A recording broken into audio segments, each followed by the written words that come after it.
और नीतीश जी और मायावती दो नेता ऐसे हैं जिनके बारे में हम सब मित्रों की राय बदलती रहती है। जब वो पाले के इस तरफ होते हैं तो हमारी राय कुछ होती है, जब पाले के उस तरफ होते हैं तो राय बदल जाती है। ये हम सबके साथ है। वो नीतीश जी और मायावती जी पे लागू होता है, क्योंकि लगातार ये दो नेता ऐसे हैं जो अपने पाले कई बार बदल चुके हैं। नीतीश जी के बारे में अगर क्रोनोलॉजी ही देखें, नीतीश जी ने जब भी बड़े फैसले किए हैं तो खुद मीडिया में आके जनता को बताया है। 2013 में जब वो भाजपा का साथ छोड़ रहे थे तो कॉन्स्टिट्यूशन क्लब में जनता दल कार्यकारिणी की बैठक थी। बाहर आके उन्होंने कहा, तब तक वो गठबंधन में थे, उन्होंने कहा कि कभी तिलक लगाना पड़ता है और कभी टोपी पहननी पड़ती है राजनीति में, ये इशारा कर दिया था। और उसके बाद उसी 2013 में मैं पटना गया था अमर उजाला की तरफ से ही कवर करने। नीतीश जी ने प्रेस कॉन्फ्रेंस करके बताया था कि वो भाजपा के साथ एनडीए छोड़ रहे हैं। उसके बाद नीतीश जी जब लालू जी के साथ गए तो प्रेस कॉन्फ्रेंस करके उन्होंने बताया कि हम गठबंधन कर रहे हैं। फिर जब वापस गए तो उन्होंने मीडिया को बुला के बाइट दी, बताया। फिर जब इधर आए तो नीतीश जी जितने फैसले किए हैं उसमें पहली बार इतना बड़ा फैसला नीतीश जी ने बिना मीडिया से कोई चर्चा किए एक एक्स पोस्ट पर डाल दिया, जिस पे वो कभी रहते नहीं हैं। नीतीश जी की इसके पहले एक्स पोस्ट किसने देखी है? हमने तो नहीं देखी है। जनता दल यू की ज़रूरत ही नहीं। हो गया नंबर 1। नॉमिनेशन का जब फोटो देखिए, नीतीश जी आगे बैठे हुए हैं, एक तो अमित शाह जी हैं, एक तो नितिन नवीन जी हैं, और पूरे 5 में बीजेपी के नेता हैं। जनता दल यूनाइटेड से पीछे खड़े हुए हैं।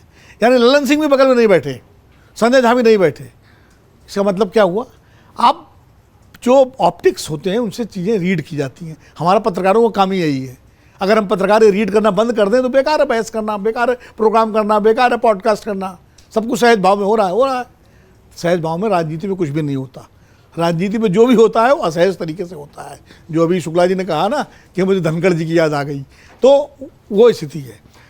तीसरी बात ये है कि अब निशांत कुमार आएंगे नहीं आएंगे क्या है, वो नीतीश जी पहले तो कभी उन्होंने आगे नहीं बढ़ाया, लेकिन अब मैं तो कभी इसको बुरा नहीं मानता। मेरे लिए परिवारवाद जो एक राजनीतिक मुद्दा है, जनता के बीच में कोई मुद्दा नहीं है। और जनता के बीच अगर मुद्दा होता तो जनता सांसद के बनने पर डिमांड आती है इनकी पत्नी को टिकट दे दीजिए, वो जीत के अब भेज देती है, जनता जिता के भेज देती है। आज तक जो है अब योग्यता अगर नेता में नहीं होती तो कितनों परिवार आ जाए वो आगे नहीं बढ़ पाता। जो फिल्मों में यही होता है कि राज कपूर ने 3 बेटों को लॉन्च किया, लेकिन चले खाली ऋषि कपूर, बाकी दोनों नहीं चले। तो ये अलग है। तो नीतीश जी अगर निशांत आते हैं तो ठीक है। उन बड़े पिता का बेटा होना ना अतिरिक्त योग्यता है ना अयोग्यता है। आप खाली इसलिए राजनीति में ना आए कि बड़े बाप के बेटे हैं, वो भी गलत है। और खाली इसीलिए आ जाए बड़े बाप के बेटे हैं, इसलिए मुझे लगता है निशांत के आने पर मैं कोई टिप्पणी नहीं करूँगा। आए अच्छी बात है, वो अब उनको फिर तय करना पड़ेगा। जनता दल यूनाइटेड की जहाँ तक बात है, जनता दल यूनाइटेड व्यक्ति आधारित पार्टी रही है। नीतीश जी के बाद वहाँ सेकंड लाइन लीडरशिप नहीं है।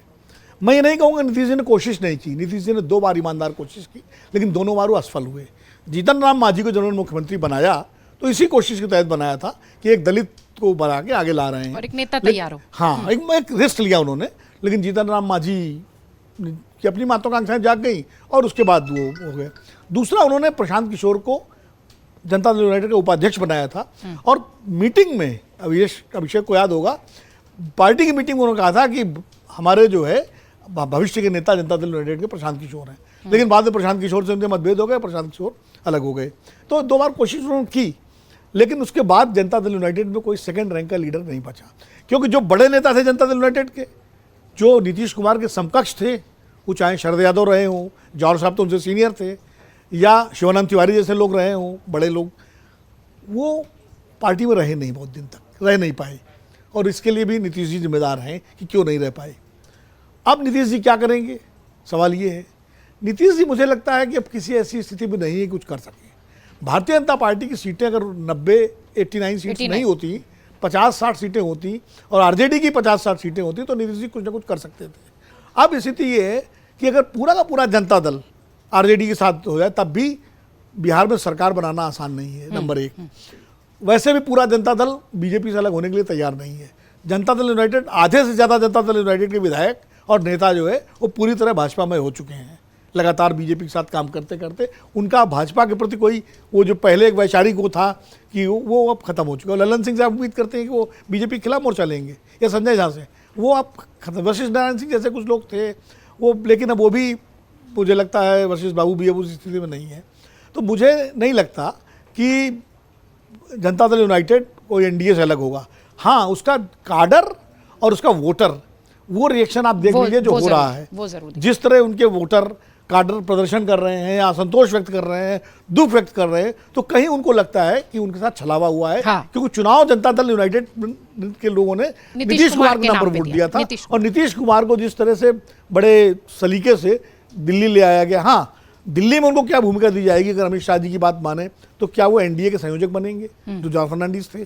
अगर बन जाते हैं तो एक उनकी भूमिका हो सकती है। भविष्य के गर्भ में कोई बहुत नीतीश का रोल बहुत प्रभावशाली भूमिका इसलिए नहीं होगी कि उसे मोदी जी तय करते हैं। वो उसमें वो अटल जी वाले बीजेपी या एनडीए नहीं है जिसमें जॉर्ज फर्नांडिस का रोल था। यहाँ नीतीश जी बन भी जाएंगे तो सेरेमोनियल ही होगा, बाकी कोई पोस्ट उनके लिए बची नहीं है। वाइस प्रेसिडेंट राधाकृष्णन जी हैं, राष्ट्रपति और उपराष्ट्रपति बीजेपी अपने व्यक्ति को ही बनाती है। हाँ, लोग कह रहे हैं भारत रत्न दे दिया जाए शायद उनको, तो भारत रत्न भी एक डेकोरेटिव वो है। और उप प्रधानमंत्री की बात भी चल रही है कि उप प्रधानमंत्री, मुझे नहीं लगता कि मोदी जी की जो शैली है, कार्यशैली, उसमें वो पावर शेयरिंग इस तरह करे कि वो, क्योंकि वो अगर उप प्रधानमंत्री जेडीयू का बनेगा तो चंद्रबाबू भी मांगेंगे, तो दो उप प्रधानमंत्री बनेंगे। मुझे नहीं लगता। नीतीश जी शायद दिल्ली आके एक एल्डरमैन की भूमिका में रहेंगे, गाए बेगाए हमारे जैसे तमाम पुराने लोग जो उनसे मिलते जुलते रहेंगे। पटना में तो नहीं मिल पाते थे।